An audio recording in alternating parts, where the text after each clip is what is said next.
Why does God communicate with us through questions? What's a good question? Jesus asked 339 questions in the gospel. We have record in Paul's letters of him asking 262 questions. After Adam and Eve sinned, God engaged them with 4 questions before he made a statement. What people want is good questions. The good questions that we should ask are Our guest today, Dr. Matt Anderson, has been a friend of mine for probably 2 decades, since you came and taught in my class when you were at Wheatstone, probably 2 decades ago, right? That's amazing. I was trying to think when was the first time that we met, and I had forgotten that it was that. But yes, I did. It's got to be close to 2 decades ago. Yeah, I think that's right. Me old. It makes you older, Sean. That's what that means. Well, I will let that one go. But your book is Called Into Questions. And Matt, I'm not just saying this because we're buddies. I'm not saying this because we went to Biola. I could not recommend a book more highly than this. Now, it doesn't mean my audience is going to resonate in the same way that I do with it. But what we're going to get into, to me, there were so many things. I was reading this on vacation with my wife, and I kept stopping going, hey, have you thought about this? Hey, and I was like, we were having a conversation about it. So I'm eager to jump in, but just tell me again, the book is Called Into Questions. What's the story behind this book that motivated you to write it? Yeah, the story is, I don't know how interesting of a story it is. I was an undergrad at Biola and went through an honors program that was all questions based. It was all discussion based. And I spent 1,000 hours as an undergraduate asking my peers questions, being asked questions by them, asking faculty questions. And over the course of that time, you just start thinking, like, what are we doing here? Like, what is this thing that we are using? And then you start teaching in a discussion class, and you're the person who's responsible not only for asking your students questions, but for trying to create an environment where your students can ask questions, where they can bring their own questions to the surface. And then you start thinking about it slightly differently. You start thinking like, well, I really care about asking questions. How can I get my students to the point where they care about asking questions? And, so that's the sort of narrative backdrop for it. But then, like, over the last few years, we've had lots of discussion about deconstruction, people leaving the faith, et cetera. And there was a time about a decade ago when doubt was really cool. We didn't talk about deconstruction. We talked about doubting. Yep. And it has always seemed to me in those sorts of contexts, like what people want is good questions. They want the freedom, the space where they can really genuinely put inquiries to the world, to God, to each other, without fear, without shame. And in certain respects, I think like retrieving a culture of healthy questioning is a really strong antidote to a culture that would deconstruct. Like, I really want people to question well. And so it's that was the sort of like immediate cause. People are talking about deconstruction. I thought, well, you could do that, or you could just do this slightly other, I think, more constructive thing, which is ask questions, which I think is a slightly different image than deconstruction. Okay, Matt, we've already established that I'm older than you, and I have 50 knocking at the doorstep soon enough. And for me, I'm telling you, the older I get, the more I value questions over answers. Questions unlock meaningful conversation with my wife or with a friend. Questions help me solve a problem. I watch people who ask good questions because I want to ask good questions in this very platform people are watching right now on YouTube. I love questions. And the more I'm okay living with unanswered questions and mystery, which raises a certain tension for an apologist. Now, we're going to get into a lot of that, but you started with the story. I've always wondered what your story was growing up in a Christian home, coming to faith, and it's not what I expected. It's this 30-hour weekend where you probe into Plato's Symposium that convinces you Christianity is true. What was that like? What were some of the questions that you thought and still think Christianity best answers? Yeah. I was raised in a Christian household. And I think I was probably a Christian before coming to Biola.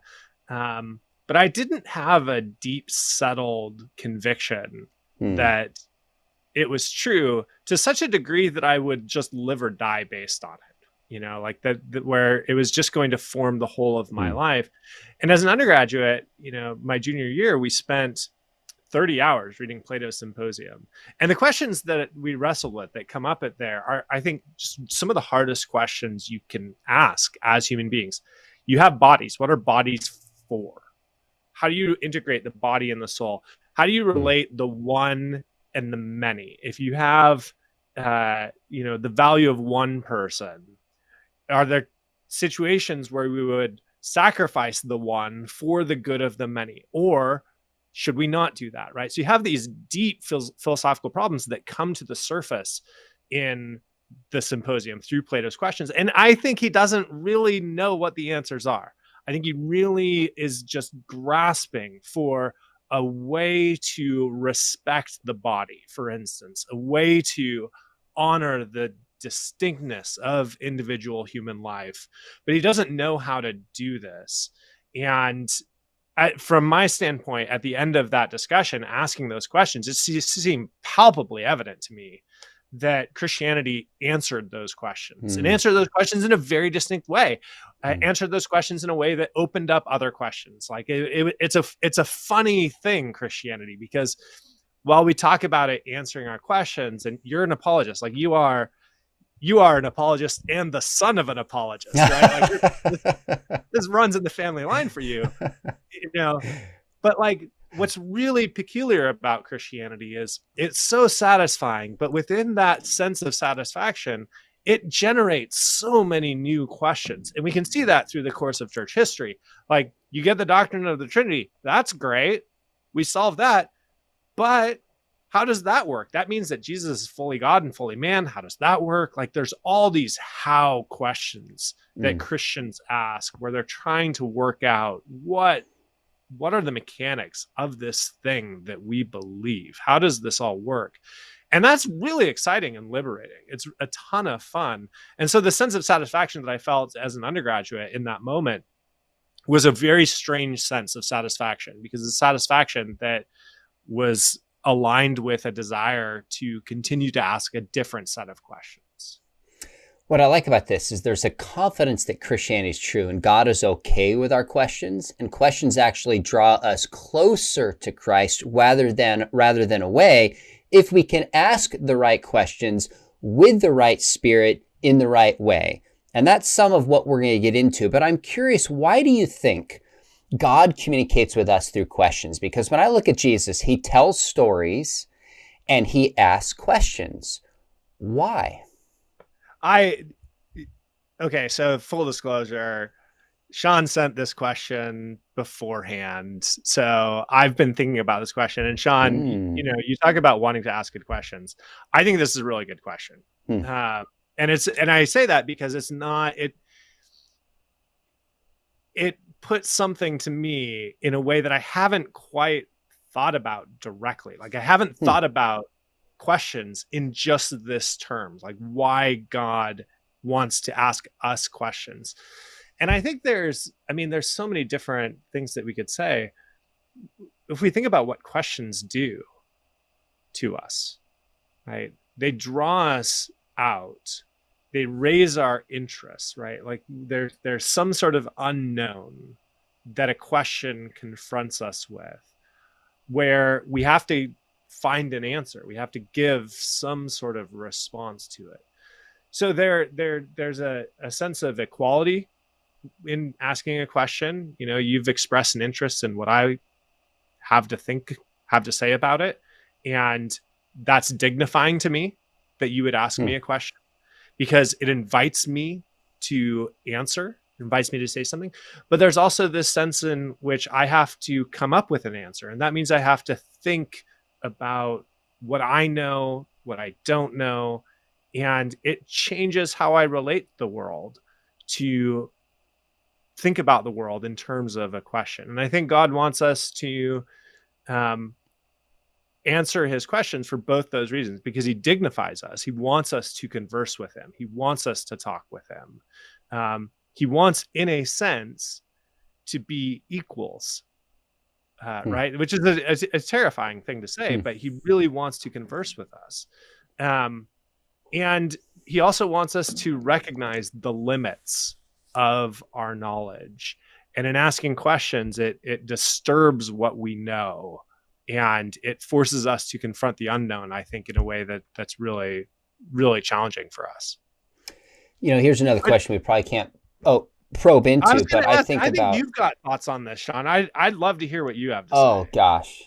One thing I'll say to people is the very God who made our brains engages us with questions. Maybe God knows something about how we're constructed, how we relate, how we respond. So I think you're right that there's a relational component to this. That's probably the biggest piece that I would move towards is, eternal life is to know the one true God in relationship. And you look at the very first question in the Bible, where are you? It's like God knows, obviously. Yeah. Did you eat the fruit? He knows. And you point this out in your book. He's inviting a response. He's inviting an engagement. He's inviting a relationship with us. So I think that's at the root of it. But there's also something biologically I'd love to know, and I don't fully have it worked out in my own mind, why we respond to questions. So by the way, you're modeling right here by asking me a question back what your book is about. But I'm going to pull the reins back here because I'm leading this interview, Matt, before you get too far ahead of us. Let me ask you this. There's different kinds of questions. Actually, feel free to ask a question back. We're just having a conversation. There's different kinds of questions, and I didn't send you this one, by the way. Yeah. I want to know what you think makes a good question. What is a good question for somebody to ask? Does it depend on the context? Does it depend on the purpose? How would you respond to that general question? What makes a good question? Yeah, when I think about my students, I'm always anxious about answering this question because I don't want to communicate that people shouldn't ask questions unless they're good questions, right? That you have to, I don't want to induce anxiety about, are my questions good questions? In a lot of cases, the good questions that we should ask are the questions that we have, that we feel very, very deeply. And we need to articulate those questions. And that's the good question, is the question that you have. It's not about what questions you should ask. It's about the questions that you feel like you have to ask. And those are the sort of questions I want to get students to. But I think, there is still some discipline that you can cultivate over time as you learn to do this. And I think that context does matter. It's weird to, it'd be weird for you to ask me about my favorite NBA team in the middle of this conversation, right? We can have that conversation, but it just doesn't fit the time. Doesn't fit the context of what we're talking about. Intention matters. I think what we're trying to do with another person. If you're asking me a question to make me seem like an idiot, you can do that. It might be a good question, but it's asked for the wrong reasons. But then I think the form itself, like the way in which the question is composed, matters. And lawyers have to learn this. Journalists learn this. I think it's not insignificant that many, like someone like G.K. Chesterton, who's a prominent Christian apologist, has a kind of journalistic training, because journalists are trained to ask questions, right? They have to get the form of the question right if they want to elicit the information that they're interested in hearing. And so, asking a question that I think a good question sounds a little strange. It can highlight something that the other person hasn't been attentive to before. Questions themselves shed light on a subject just by virtue of turning our attention in an area that we haven't turned it before. And that's what journalists do, right? They're trying to uncover, to help, to uncover a story. Or doctors, when they ask questions in a context where they're trying to help someone understand or identify where the pain is, right? Or what the problem is. They're going to ask a lot of questions. And as they ask questions, they're shifting people's attention to various aspects or dimensions of the story. And I think a good question turns our attention in unexpected or surprising ways, right? How do you integrate the body and the soul? Why do we have bodies? If you're a Christian, why not just have souls?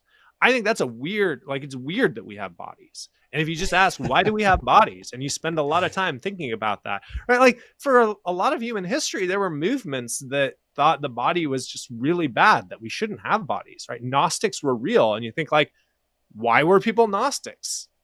Why did they think that the body was bad?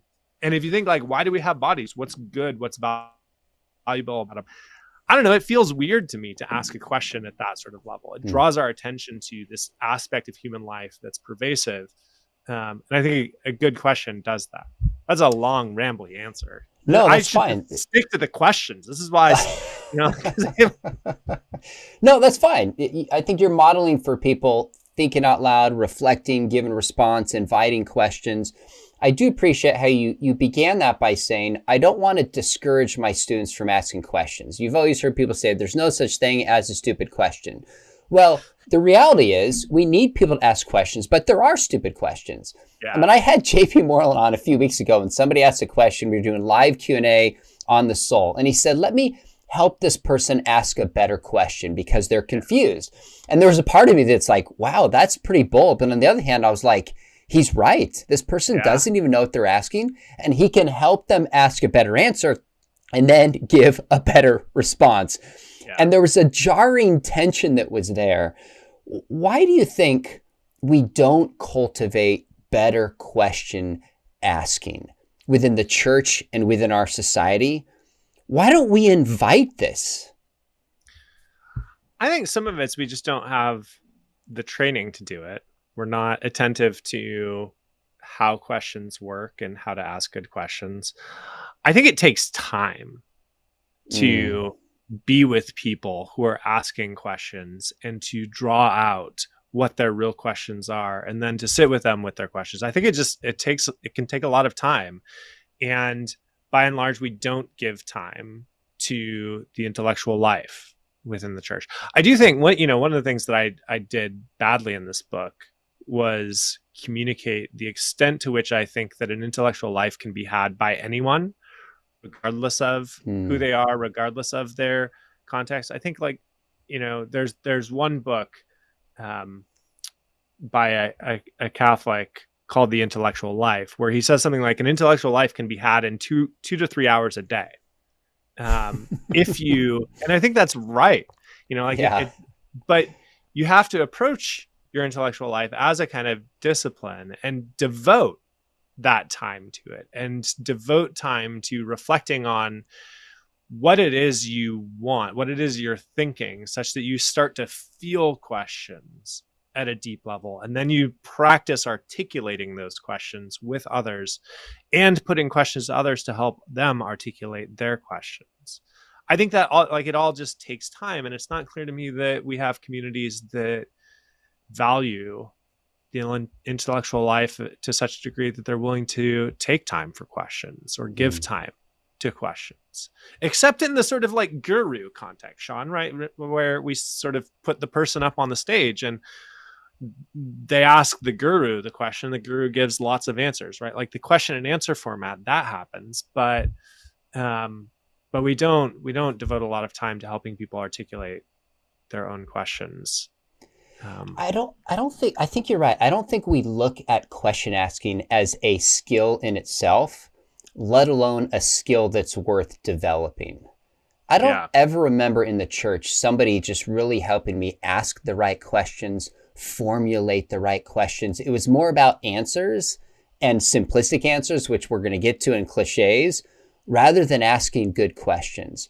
Now, I want to know, can you think of times in your life the most significant question somebody's asked you? Now, yesterday, prepping for this, I phrased something on Twitter. I was like, what's the most significant or meaningful question anybody's asked you? And some people are like, will you marry me? I'm like, okay, I guess I invited that. But I meant more like I totally did. Like, I see that. But partly I'm like, what's a question that unlocks something for you and changed the trajectory of your life? So for me, it's funny. In grad school, I had Gary Deweese. This is the MA philosophy program at Talbot. And I asked him, because there was all this talk about postmodernism, I said, how do we know there's such a thing as truth if we don't have full confidence that we can discover it? And he just looked at me and said, Sean, is it possible you're confusing epistemology with metaphysics? And I paused and was like, wait a minute. It completely unlocked for me the difference between how we know something and Yeah. what something is. Huge question. It was like 8 words or whatever it was, unlocked that for me. Yep. That question was a game changer for me in so many different ways. Are there any moments where people ask you questions that you can think of that just change your thinking, change the trajectory of your life, that was a significant question? Yeah. I had a mentor who once put a number of questions to me. Um, and one of them I continue to think about. He asked me just very bluntly, at what level of material means will you be satisfied? At what level Mm, of material comfort are you going to be content? mm, And no one had ever, you know, put the question that directly. And it's never, like you sort of wonder. And I don't think most people ask that sort of question about their lifestyle, right? They just sort of want the next thing, and they don't reflect on how many things could we own that would, like, where we would be content. Is there a level where that we would reach where we'd say, all right, I am done? And where should we put that level? Like, it was a really haunting question. And mm, for a lot of my life, not a question that mattered a whole lot, because I didn't have enough material means mm, to answer it meaningfully, sort of scraping by as a college student, and as a graduate student, where you're trying to, like, pay rent and put food on the table. And if you're doing those two things, you're making it. But as you get farther along in life, and as I've been blessed with more opportunities, just like, it's a question that continues to just get underneath my skin. So not an intellectual question, a very practical question. But I think that, yeah. those sorts of practical questions, I do ethics. That's my discipline. I want people to live well. And so much of living well requires asking those sorts of questions about our lives that disturb us and haunt us, and cause us to wonder whether we are actually living well, or whether we've just assimilated to what everyone else around us is doing. Um, and so that's one question that still That's haunts me. that's a great question. Now, my instinct is to say, well, Matt, what did you conclude? But that in some ways would be to betray the question. I think it's far more valuable to let that question sit with the audience and have it trouble them and them think it through, rather than just say, well, I came to, once I make 6 figures, I'm happy. Well, wait a minute. Now we've short circuited the purpose that questions play in our life. That's why I don't want you to answer that. Although at some point I'd love to probe an entire conversation on how you've worked through that question in your own life. Well, I actually think, Sean, I mean, to your point, I'm not sure I have answered it. It's also Mm, the sort of question that comes back mm, perennially, right? Like, I make a decision every day about some sort of material comfort that I want. Do I need to, want to go to get Starbucks, a drink at Starbucks, or not? And you're like, so it's a sort of question that continues to challenge me, and to be present in my decision mm, making, because you could come up with a sort of numerical answer, but that's not really the force of the question, right? Like, that's how right. big of a check do I want? The force of the question is, what are you going to be content with? And that just, it haunts me daily. And by the way, that answer is going to look different if you live in Southern California, where I live, versus Kansas, and maybe Exactly. 25 versus 65. So it's an ongoing life Yep. question. Okay, so one of the things that I've started probably really since I started interviewing people, probably 5 years ago on this, is I watch people who interview and who ask good questions. So I think Colin Cowherd in sports, when he interviews people, just asks fascinating questions. I'm like, how did he come up with that? I think Megan Kelly in news asks really Uh, insightful, pointed questions. I think Jordan Peterson asks phenomenal questions. Are there certain people you follow in any venue who think, wow, they ask good questions? Because I'm always looking for people to follow to try to become a better question asker myself. yeah. That's interesting. I, I don't have that sense about Cowherd. I haven't listened to much. Okay. To what I've listen to of sports talk radio, I actually think Doug Gottlieb does a Oh, pretty yeah. good job. Okay. Um, his questions are always very simple and pointed and direct. And maybe I just Mm, like that. Like they're very mm, short questions. It's just sort of like mm. this. I'm going to ask you a question, and then he'll Yep. move on and ask a question about this, and it's very simple and direct. And I kind of admire that. I don't watch a lot of contemporary news, so there's no one that I would sort of model myself after. I think someone like um, Cherie Hurt at the Trinity Forum for Christian Intellectual Spaces does a Mm, great job of asking questions. mm, Does a really, really nice job of probing and prodding and um, getting people to answer things that don't fit the scripts, mm. as it were. She's good at getting people to go off script, which I like. Ah, Um, gotcha. Gotcha. Okay, good. That's why I sent you a script ahead of time. So you yeah, thought A was coming, and then I take you to B. That's a part of my strategy here, Matt. I'm one step ahead. No, I I love wish I it. were. uh, okay, so talk to me about one of the things in your book that you go into that I've thought about a lot is how well we invite questions in the church. Yeah. And I don't think we do. Like, I cannot think of a single sermon I've ever heard where somebody taught through a passage, and rather than ending with 2 or 3 ways to pray better, ways to read your Bible better, ways to share your faith better, they just say, you know what, when I was reading this passage, it left me with a question, and I'm not sure what to do with it. So I'm just going to leave you with this question. Let's pray. Like, that would be jarring, but that's not, we like things formulaic, I think. Why don't we do this well in the church? What is it? A lack of training, like you said earlier? Is it fear? Is it the effort to do so? Why don't we do this better? Because it seems to me if there's any faith that can invite questions, it's Christianity. We shouldn't have anything to be afraid of, but we just don't do it well. Yeah, that's interesting, your experience there. I'm thinking through whether or not I would want Mm, the sermon to end with questions. I do that in my mm, classroom. So basically, mm. every class discussion at the end of class, I'll say, and here's one more question to think about based on today's discussion. Also, we're out of time. Have fun, and send my students on their way. And maybe, one student a year thinks about one of those questions after class. That's not true. I think some of my students think about them a lot. Um, but I'm not sure the sermon is the right context for that. Hmm. I'd have to think through whether that's the right place to do that. Hmm. I do think there is a sense of fear about questions. I mean, you wrote a book with John, Set Adrift, where you really worked through the tension between believing, like firm commitment. Here's what we have to believe. And then here are the sort of spaces where we can have room for disagreement and real questions.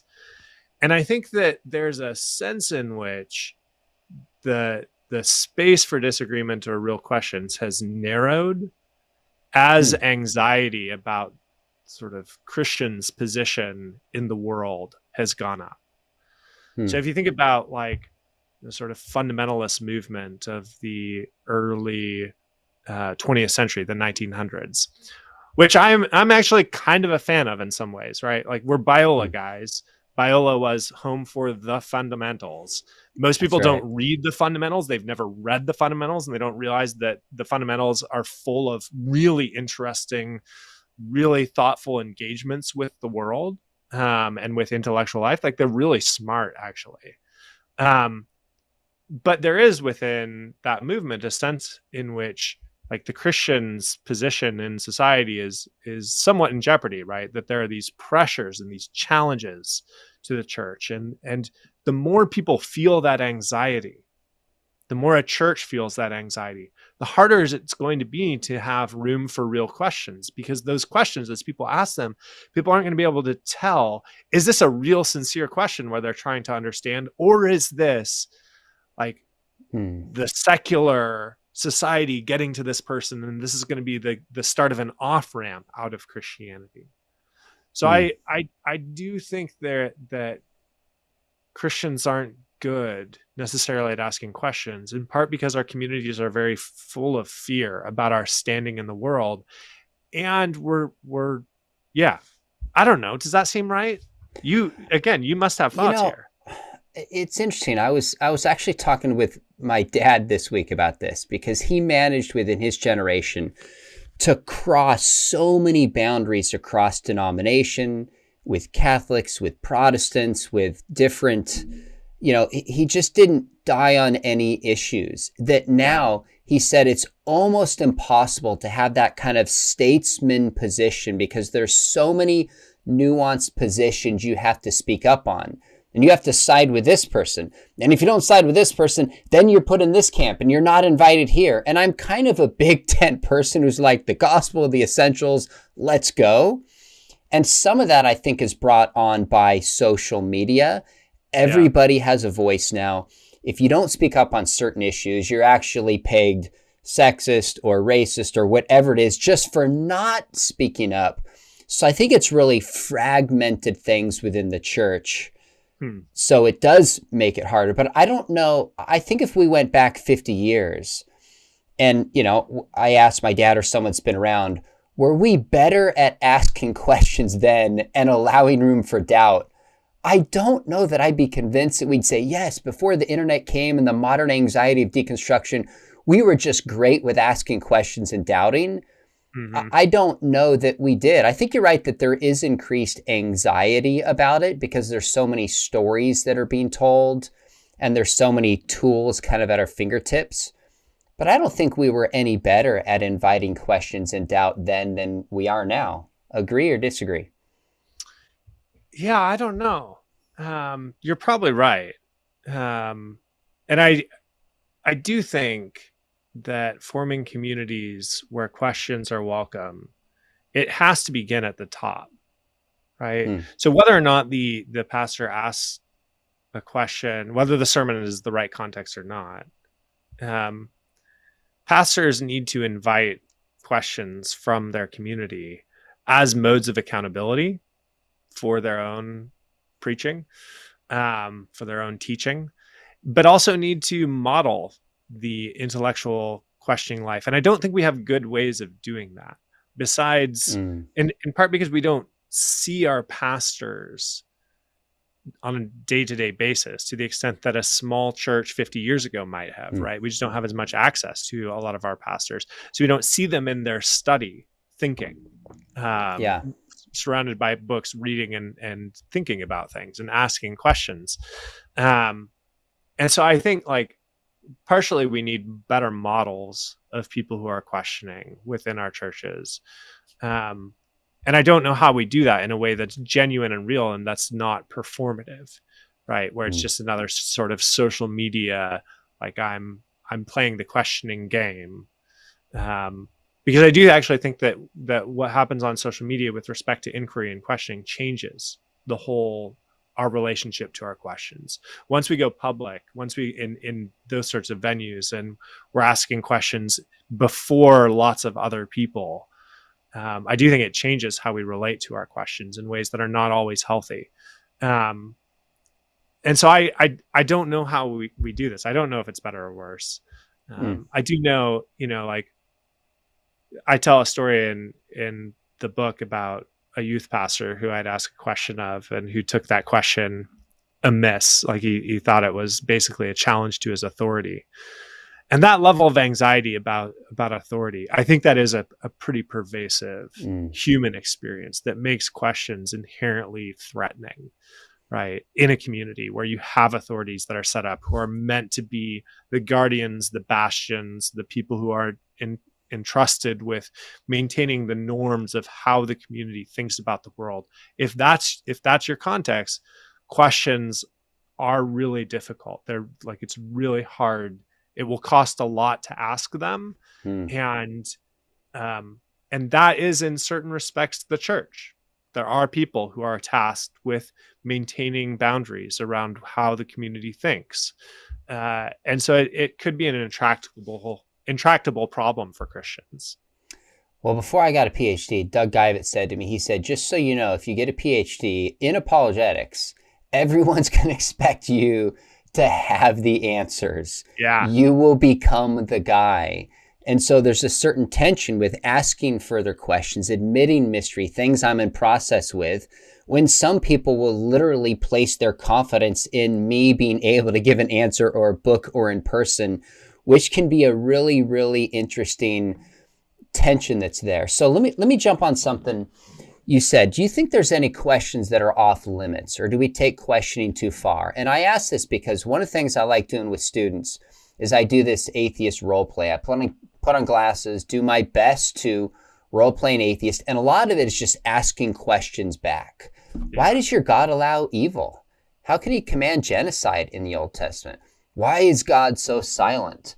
And I continue to do it because I think it's hugely valuable for students. But there's been a couple times in the past 15 years, maybe twice, someone's been like, that rocked my faith and set me on a course of questioning I wasn't doing beforehand. Now, there's reasons why I'm going to keep doing it. I won't necessarily go into that. But my broader question is, are there certain questions that are off limits? Are there ways of questioning that we should avoid as leaders within the church that are just unhealthy? Yeah, it's very hard to say yes to the first one in the abstract. There is, within the Christian tradition, there is a vice, like curiosity, the English term, comes out of a Latin term, curiositas, which is traditionally a vice. It's a vice of the intellect. For Augustine, for both Augustine and Aquinas, they think that there is a disordered way in which the intellect can work, and they name this curiositas. And curiositas isn't necessarily about content per se, what sort of questions are being asked. It's more about the manner or the mode in which we relate to our questions and in which we relate to the unknown. So if we're asking questions with a sense of where we're trying to possess, to make the unknown mine, to take ownership of it. I mean, it's actually like, if you think about what a dissertation is in the modern academy, you're supposed to say something novel, and your career depends upon you being the one who had this new insight that contributes to this, right? Like, that's actually a pretty perfect distillation of the classic vice of curiositas, right? Where it's about you saying this new insight, and you're the one who gets to say it. And your question is oriented towards you, delighting in novelty and discovering new things for their own sake, and for the sake of you being the one who get to say it. So I think there are ways in which questioning can go awry. I think that's controversial, but I do think it's instructive that the first question in Scripture is a bad question, right? It's asked by the serpent to Adam and Eve. It's asked with the wrong intention. It's asked, it's a bad form. It's a badly worded question. It's a very deceptive question. And I think, as you pointed out, right, like God asked 4 questions in response to Adam and Eve's sin. So he's not anti-questions, but I think the first word about questioning is a cautionary word. And that's bracing for someone who really loves questions. So I do think there are ways in which we can introduce deep questions too quickly to people who are not equipped to deal with them.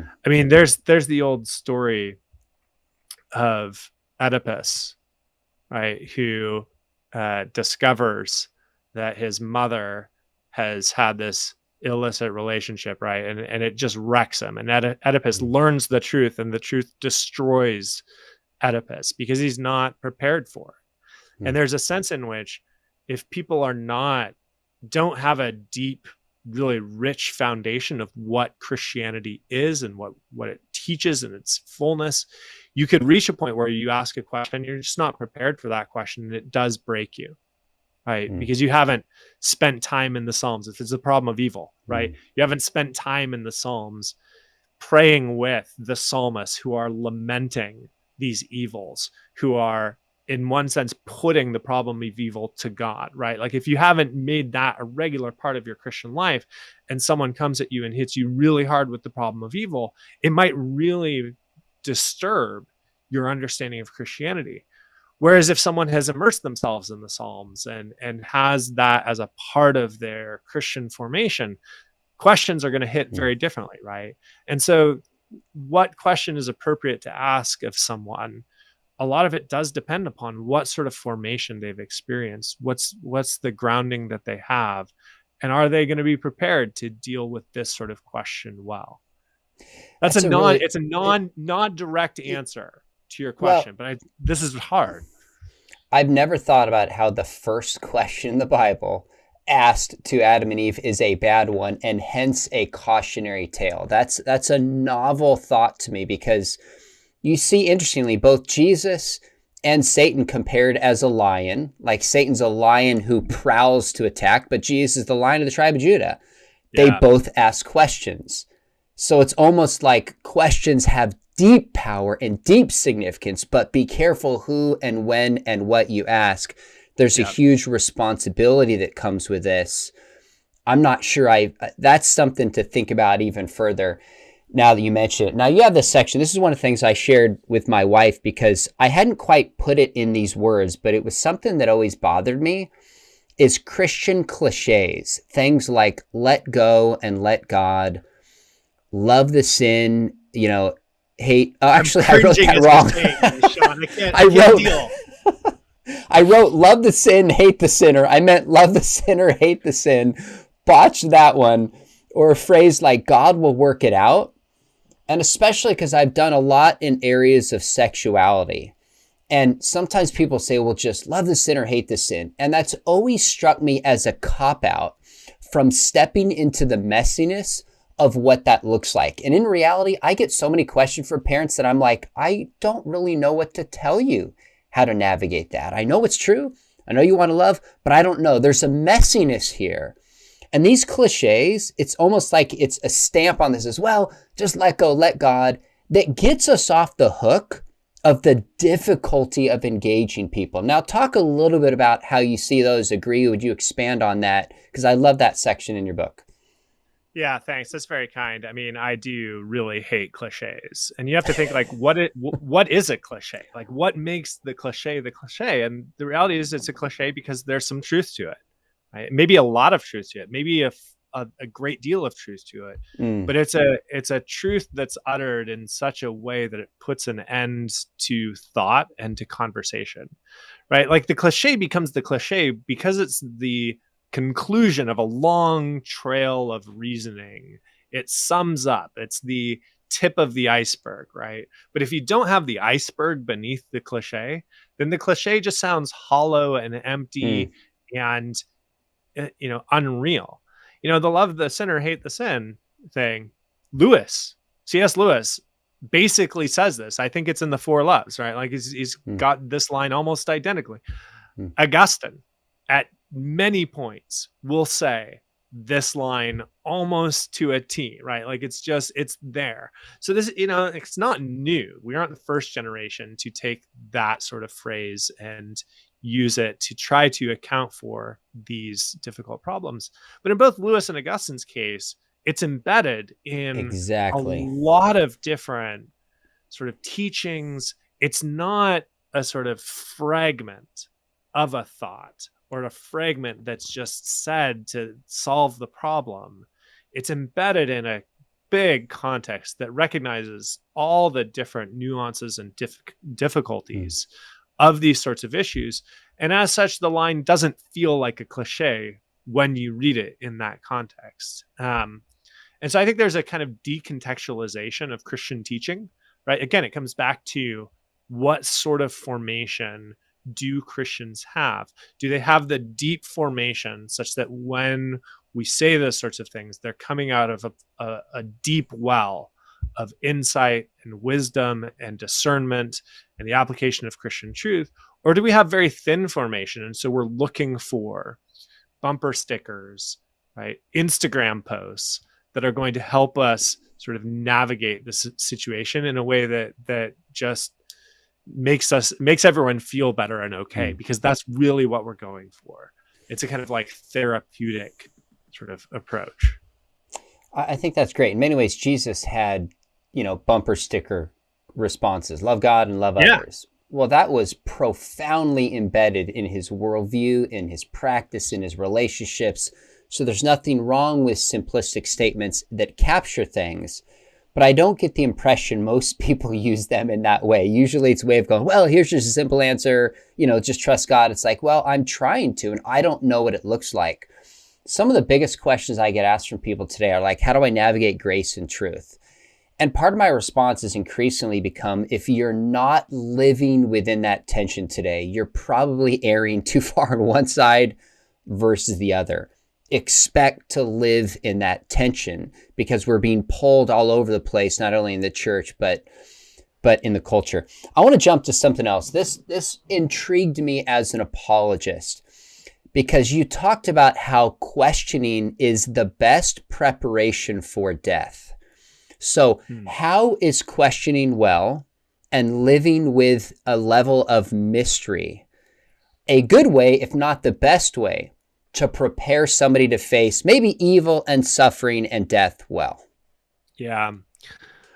I appreciate you bringing that up. This is actually a new, I'd heard for years that the point of an education is to learn to die well. And I'd never really understood how that worked. And as I was working through this book, it finally clicked for me, and I realized we don't know what happens after death. We just don't know. Like, we will all die, and we'll die alone in one sense. No one can die for us. That's the thing that we're going to have to do that no one else can stand in our place for. And while you have lots of stories of people coming back and, like all that stuff it's nice, it's comforting, but we don't really know what's going to meet us on the far side of death. Now, as Christians, we affirm the resurrection, right? Like, we think that Jesus died and rose again and that there will be a resurrection, but there's still a kind of haziness, a sort of fog about what that means for us. Our friend Fred Sanders, theologian at Biola, once had an essay that he wrote on Christian art and the resurrection, and why Christian art almost never shows the resurrected body of Jesus. Like, he'll show like images of light, right? But it's very, and partly his point is that Christian art hasn't done that historically because there is a kind of question mark there. We don't really know what that's going to mean. And so it just seemed to me like death is a big question mark. And there's a kind of answer that Christianity gives, and it's a true answer, but there's still a question that I have to answer. What will it mean for me to die? What will it mean for me to go through that process? And that is unknown to me. And it's an important unknown, right? For generations, people thought that the final hours, your final words of life were more important than almost anything else that you did in your life, such that even within Western societies for a time, there was a time when the last words before someone died were given more weight in a court of law than anything else that was said. And I think there's something to that, right? Like, I want my final moments, like how we begin things and how we end things matter a lot for who we are. And there's just a deep question over my life about how I'm going to end well. And if I am not comfortable with the unknown, I'm not going to go through that process well, because it's a moment, like death will be the moment where I move from everything that I know and is familiar and is comfortable to that which is, in one sense, deeply unknown to me, right? Which is, in my case, an unmediated vision of God, right? Where I have nothing else to protect me between me and God. And that can be terrifying and it can be good, but it's just unknown. And so it seemed to me that asking questions, and like insofar as they put us in touch with the unknown, they prepare us for that moment.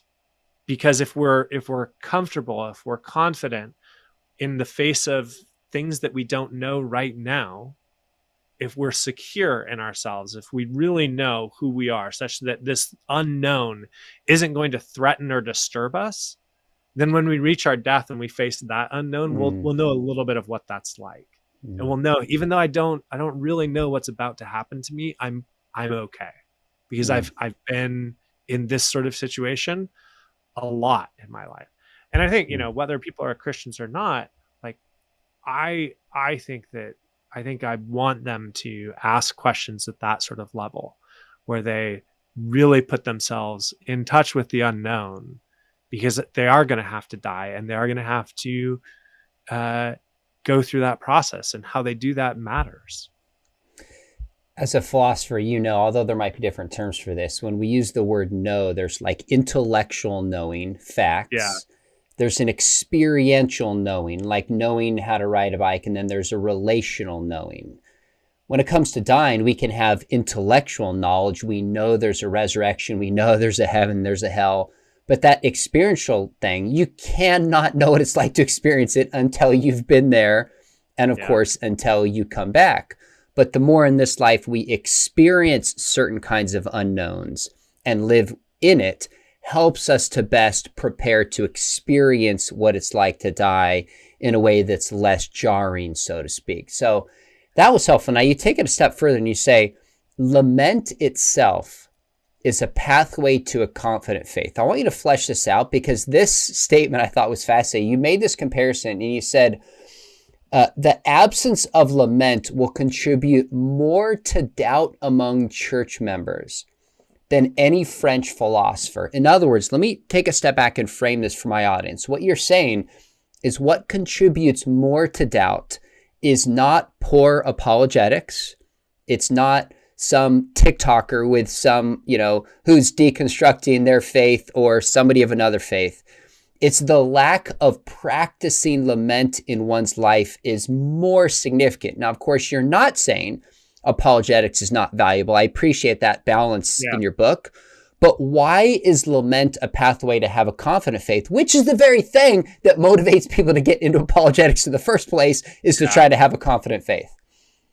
Yeah, like for many people, some sort of experience of suffering or evil is going to be what disturbs them, right? And for many people, it's going to be the hardest part about being a Christian. We mentioned people who are deconstructing. It seems to me that a lot of people who are deconstructing have experienced real trauma, real pain, real suffering, and they don't quite know what to do with that. And the types of church communities or intellectual systems that they have come out of haven't equipped them to resolve that suffering and that trauma and in many cases, those church communities have been the ones who have inflicted the trauma and the suffering and the pain. And I think that if that's the case, then the only thing we can do is return to the Psalms and cry out to God directly with our suffering and with our pain. I mean, so much of the Psalms is putting questions to God, of the sort, I think I say at one point, where the psalmist will invert God's questions that he puts to Job, right? When Job goes through all the suffering and God reveals himself to Job at the end, he'll say, like, were you there when I formed the stars, right? And the psalmists effectively take that sort of question, but just invert it, right? Will you be there when I go down to Sheol, when I go down to death? Are you going to be there? Like, I'm in the midst of this suffering. Where are you? Like, great, you were there when you formed the heavens. That's nice. Great. I wasn't there. Sure. You win that one. I'm down here suffering. And where are you? Right. And the ability, the freedom to articulate that to God within the Psalms and within Scripture, I think is absolutely essential to equipping people to handle their Mm, doubt well, to yeah. realize they're not alone, that this isn't the first time Mm, that church has uh, inflicted violence or pain or suffering on people, or that the people of God, this isn't the first time that the people of God have destroyed people. Like all that's written into the fabric of Scripture itself, right? Such that on, in some religious traditions, on Good Friday, they'll read the whole gospel narrative, and the whole crowd will, like the church people who are in the Good Friday sermons, will read the parts of the crowd when we say to Jesus, mm, crucify him, mm, right?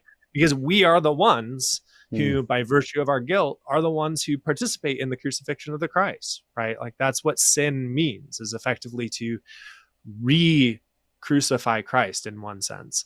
And I think that lament, and the recognition of that grief and that suffering, uh, it frees people to be themselves before God like nothing else can. And to me, I don't know of a way to have confidence as Christians mm, if we aren't regularly participating in lament as a practice for ourselves, for mm, those around us. Um, it just seems like there's a whole book of the mm. Bible that's called Lamentations. And like it's that important that Jeremiah is just like, I got a book here, like it's a whole book, and we're just gonna lament, right? Like it's that central to the faith that we have received. And I think that's because it's just absolutely necessary for maintaining faith in a violent and troubling world. I think the largest category of psalms are lament psalms. And of course, Yeah. psalms are songs, but rarely in church do we have a song that reflects the lament. I appreciate that you point out in Psalms, sometimes it's brought full circle, glory's given to God. Sometimes that lament is just left sitting within the psalm Yeah. itself, which is really interesting. I have a question for you. A certain tension I find myself living in. I have an evangelist heart. I'm an apologist. I'm a professor. I'm a teacher. So when I have conversation with people, like at the recording of this, I'm actually going to a mosque in 2 days to go have conversations with some Muslims. I'll have atheists on my channel.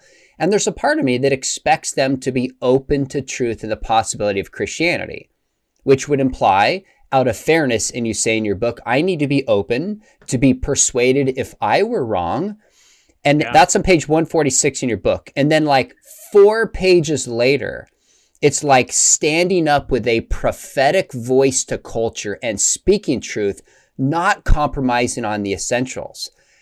How, is this just a tension that we live in? But how do we maintain an openness to being persuaded and a boldness and a prophetic voice? Because I don't see, like Isaiah, you look at certain prophets, it's like they are speaking truth boldly, unequivocally. How do we live in that tension? Yeah.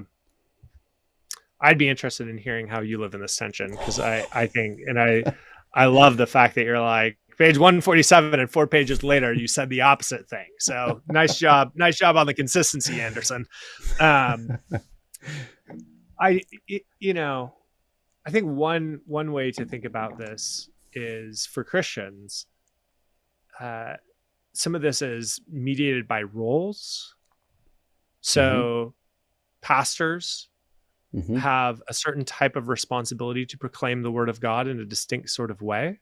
And, church people have similar types of responsibilities, but they're different, right? What happens in the sermon as the Mm, announcement of the word of God to both the people of God and the world around us, what happens in the sermon, I think, is really, really significant.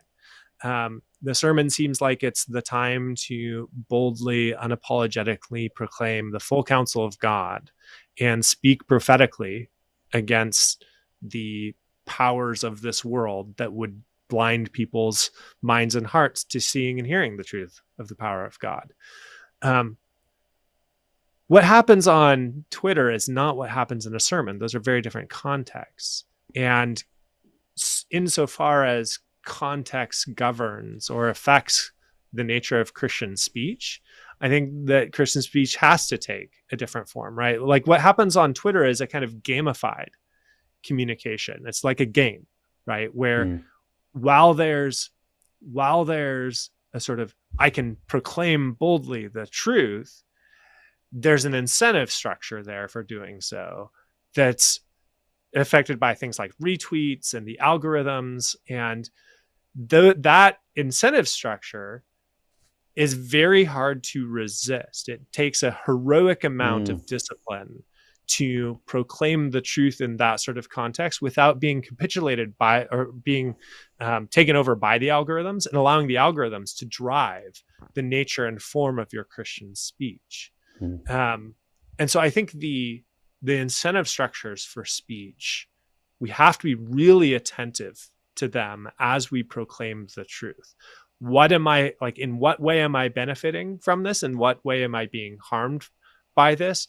And I think there's, like there's such a sort of great emphasis put on proclaiming the truth in public. And I think for leaders, that's really, really important. But there's such a deep value for invisible speech, right? For speech that happens in contexts where that are not sort of likely to be made famous via social media, right? The sort of, I'm sitting with someone in a mosque, talking with them, and no one's recording this conversation, and we're not doing it for the sake of the clicks or the likes. Like, I think that sort of communication is enormously valuable for forming us as thinkers and as Christians, and in giving us real confidence such that when we go into more public spaces like social media, we do have the freedom to speak the full truth, but in ways that will allow it to sound like good news, because we aren't susceptible to the clicks and the likes in quite the same way. I don't know, but I'm serious. How do you navigate this? Because it seems very hard to me. I don't have it all figured out. It's another tension that I live in. I think there's context, like you said, Twitter versus a sermon. I think there's also giftings that people have, and I think we need to lean into our giftings. There's prophetic voices today of people who are going to speak truth more boldly in almost any medium, and God has called them to do that. I'm not an activist. I don't look at myself as somebody with this just bold prophetic voice. I'm a professor. I'm curious, hopefully in a good way, not the vice way you talked about earlier. I ask a lot of questions. I'm not threatened by people who see the world differently. That's my lane as a professor. And sometimes people confuse what it means, like to bring in somebody who has the views that I bring onto this YouTube channel, onto my YouTube channel as a professor in this medium is very different than who I would bring into a local church that has more of a pastoral protective kind of role. So I don't have that all figured out. I spend a lot of time thinking about not only what I communicate, but how I do it. And I just want to be motivated more by principle than I do by outcome. And even on this medium, if I spoke into politics, if I responded to everybody out there, I could get a bigger following. I could make more money. There's so many things I could do to build that platform. But to me, I'm asking myself, what is the end game? What's lost doing that? And are Christians playing the exact same way that other people in the world play? What really makes us different? And I try not to judge other people who have a different lane as best as I can. I just try to live by the principle of what I think God has called me to. And so like things that I think about in my mind, like even on this platform, like what's appropriately provocative? Because I have to provoke somebody to watch and engage. But what does it mean to be appropriately provocative rather than inappropriately provocative? And I can't tell you perfectly how to do that. But I think it's just more principles that I live by. And I often look back and go, I went too far, didn't go far enough. And like you said, that question earlier about what material, what amount of material wealth will make you happy. I'm constantly asking myself, am I living by these principles? Was that gracious? And sometimes I'm like, I should have spoken truth more boldly. Other times I think, I could have been more gracious in that question. I just live in that tension. I don't know, Mm-hmm. but my audience, when it's all said and done, I mean, I can tell you honestly, Matt, this is something I think about all the time. I asked Os Guinness a question. I had a chance to interview him here. I said, what do you think your legacy will be? And he said, Sean, legacy is a secular idea. All that matters is God says, well done, my good and faithful servant. The older I get, I think more about faithfulness rather than results. And Yeah. I think if we lead that way, it's going to help us navigate these things better. Although we're still going to make mistakes when you have a public platform, and everybody will remind us of it because we have a public platform. More could be said. That's the best way I try to navigate some of those things. Do you have any thoughts back or any challenges or additional ideas on that No, before we keep going? I think that's really helpful. I do worry about, I mean, I think you're right that there's some sort of vocational dimension here. I worry about people taking on the role of prophet self-consciously. I agree. Um, I just think that that's a really dangerous disposition to have, in part because what prophets do is they ask questions and they probe and they disturb, and but they don't do that in perpetuity, right? Like there's a stopping point where they're not only trying to wake people up to the truth, but once the truth is revealed, prophecy comes to an end, right? To use 1 Corinthians 13, there's going to be a point where prophecy ends. And the self-conscious, I'm going to prophetically denounce X. In this sort of environment, there's just too many perverse incentives for that to Oh, remain healthy for very long, it seems to me. I've seen very few people do that in ways that I think are constructive for them or for the church. I ask myself a lot, how much does the medium affect me in ways I might not even realize? Because if you want to build a platform, so I'll give you an example. I've done two two interviews with a friend of mine, Mark Ward, on the Bible. One is like 7 bad translations, don't read these. 7 good translations, read these. Well, the one about bad translations got 10 times as many views as the good translation because negative things. And I wouldn't frame that differently. I thought it was appropriate, but it's just a reminder that negativity, concern, provoking, attacking somebody else is going to get you such a huge following. Yep. That is constantly there because it's clicks and it's money. And like there's so many incentives that are built in. So I'm just constantly asking myself on any platform, is this affecting me? Is this affecting my character? Am I compromising to this? Do I have the conviction to walk away and change? If so, Yeah. I don't have a simple answer for that, but I think we're all naive if we're not asking those tough questions and aware that it's affected all of us. So that's huge. Let me ask you this so we can keep going. Each one of these, I have so many more questions for you, but I thought it was fascinating at the end. You have a section on deconstruction. Yeah. But in fitting with your book, again, it's Called Into Questions. You don't preach at people who are deconstructing. You don't tell them what they're doing wrong. You ask them certain questions. And although we haven't gotten into this, what questions do is, I love questions. They build bridges rather than barriers. They put the burden of proof upon somebody else. What are some of those questions you would ask to somebody who's deconstructing? And by deconstructing, it seems that you mean somebody who's questioning their faith. Some land up in a different church, you say. Some lead towards deconversion. But it's this process of doubt and questioning. Maybe tell us some of the questions you would ask people going through that process. Yeah. The first question I would ask is just about the metaphor. Are you sure that deconstructing, if you're going to label that, how does that metaphor shape your relationship to the world, and how might it badly shape your relationship to the world?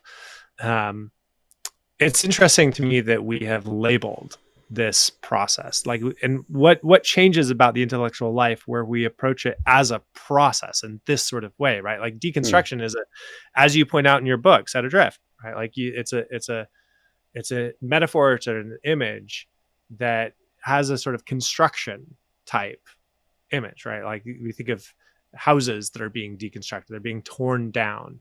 And there's something about sort of that image, turning it into a process that, from my standpoint, is not necessarily healthy in terms of the intellectual life, regardless of whether you're a Christian or not. I'm not sure that atheists should deconstruct, if by that what we mean is a sort of systematic taking of their beliefs and removing them or tearing them down one by one. In part because it seems like the first mode, or the appropriate role of the intellect, is to understand, right? And trying to understand something is different than trying to discern whether it's true or false. Those are different questions that we would ask. And for a lot of people who are deconstructing, who are engaging in this process, we presume that we understand what it is that we have experienced and what it is that we believe, the set of beliefs that we've been given. I'm not sure many of us do, right? Like I'll just say, like a lot of undergraduates in the university that I teach, I think, like, if you were to go deconstruct your faith, I'd want to ask, are you sure you understood it in the first place? Are we sure that we understand what we're tearing down here? But if we don't understand what we're tearing down as much as we should, then maybe the first mode of our intellectual life should be, can I understand? How can I understand this thing better, deeply, more closely? And to allow the changing of our beliefs, the swapping out of our beliefs to happen as a result of that. So that'd be the first question I'd put to someone. You seem more sympathetic with the notion of deconstruction than I am. Well, it depends on what's meant by deconstruction. And my co-author really, he used an illustration. He said, think about the angle that goes into a log, that you cut it, that's going to shape the angle that comes out. So if somebody finds themselves saying, I don't know what I believe, I don't know why, it can be healthy to ask, what do I believe and why? Does it line up with scripture? Like, that's a process people don't always go looking for, but the attitude and approach going into it in many ways is going to shape what's on the other side. If it's motivated by hurt, if it's motivated by anger, if it's motivated in certain things, that's going to affect a different outcome as well. So I think that's a lot of what frames it to me, is kind of our attitudes going in. Gosh, I just had a question. I lost it. It was deep and it was life-changing. And I'll think of it the moment we are done.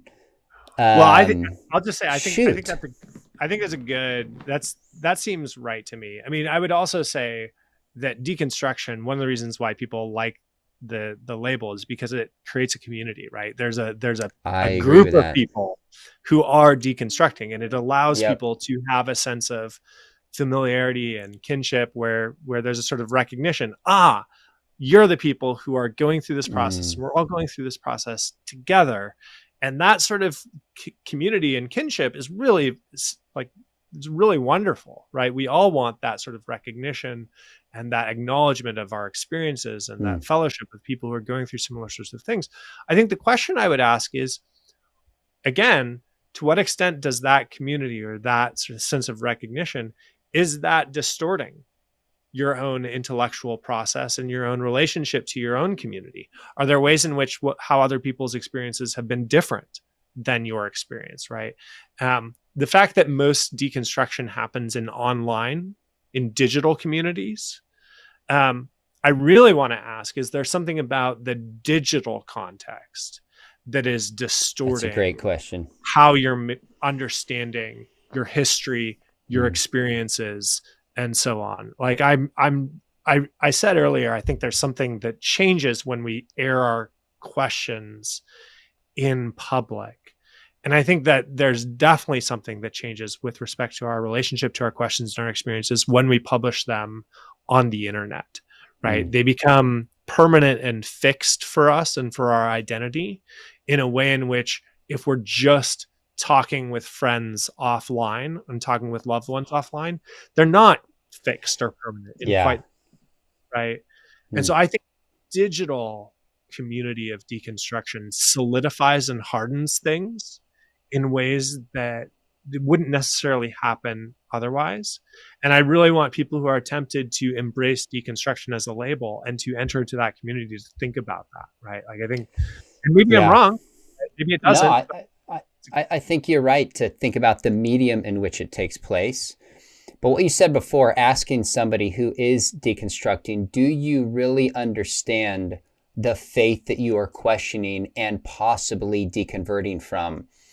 I'll tell you, Matt, I don't know if I could say the majority, but I see an awful lot of people asking certain questions they think are so deep on TikTok to encourage a kind of deconstruction. And I'm like, how is this the first time you've thought of this? And this question reveals to me you don't understand the atonement. You don't understand what God's grace is. So they're rejecting a straw man. I mean, I had a young man say to me who had left his faith, he goes, well, we know substitutionary atonement is immoral. And I said, we do? Like, we know that? Have you read this, this, and this? The church has dealt with this for 2,000 years. Now, you might read all of that and conclude it's immoral. But at 19, how do you possibly know that? So that one question, I think, within itself, of course, you have more. You have a great letter at the end of your book. I have let time get away from us, which often happens in a good conversation. You lose track of time. And so I've kept you longer than I should have. But I just want to remind our folks, your book is called Called Into Questions. I thoroughly enjoyed it, Matt. Read it twice. It's all marked up. I've got yellow all the way going through it. I think it's excellent. And Christians are not Christians. You mentioned my book, Set Adrift, which I wrote for people who are deconstructing. I would put this right up there and tell anybody, you're not going to preach at them, but if they're deconstructing their faith, I think you're going to help them ask the right questions and process this more like a guide. So I'd recommend it there. Before you click away, folks, make sure you hit subscribe. We've got a lot of other conversations coming up on apologetics and worldview. And if you've thought about studying apologetics, we have the top-rated distance program. Would love to have you in class. I teach classes on the resurrection, problem of evil, biblical sexuality. Information is below. Check it out and join me. Matt, thanks for coming on. We need to do this much sooner than later next time. Would love that. Thank you, Sean. Thanks, brother.